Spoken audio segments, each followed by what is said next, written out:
اللہ کا خوف دل کے اندر جب ہم رکھتے ہیں تو اللہ کیا انعام عطا فرماتا ہے۔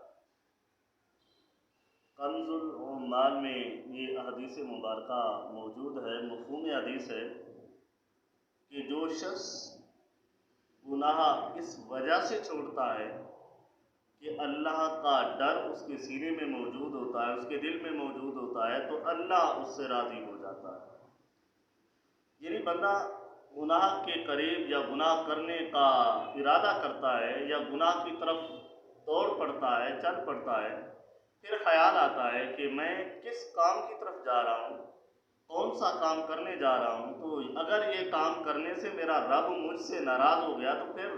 مجھے سزا دے گا، تو وہ خوف خدا کی وجہ سے جب گناہ کو چھوڑ دیتا ہے تو اللہ اس سے راضی ہو جاتا ہے۔ تو اللہ کی رضا چاہتے ہیں، اگر ہمارا شوق ہے کہ ہمارا رب جو ہمیں ایک لمحے کے لیے بھی نہیں بھولتا، جو ہماری مشکلوں کو ٹالتا ہے،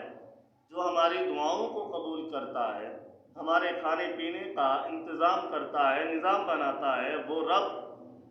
جو ہے اسے راضی کرنے کا اگر شوق دل میں موجود ہے تو گناہ کو چھوڑ دیں، اس وجہ سے کہ اللہ خوف خدا جو سینے میں ہے اس خوف کی وجہ سے گناہ چھوڑ دیں تو اللہ اس سے راضی ہے۔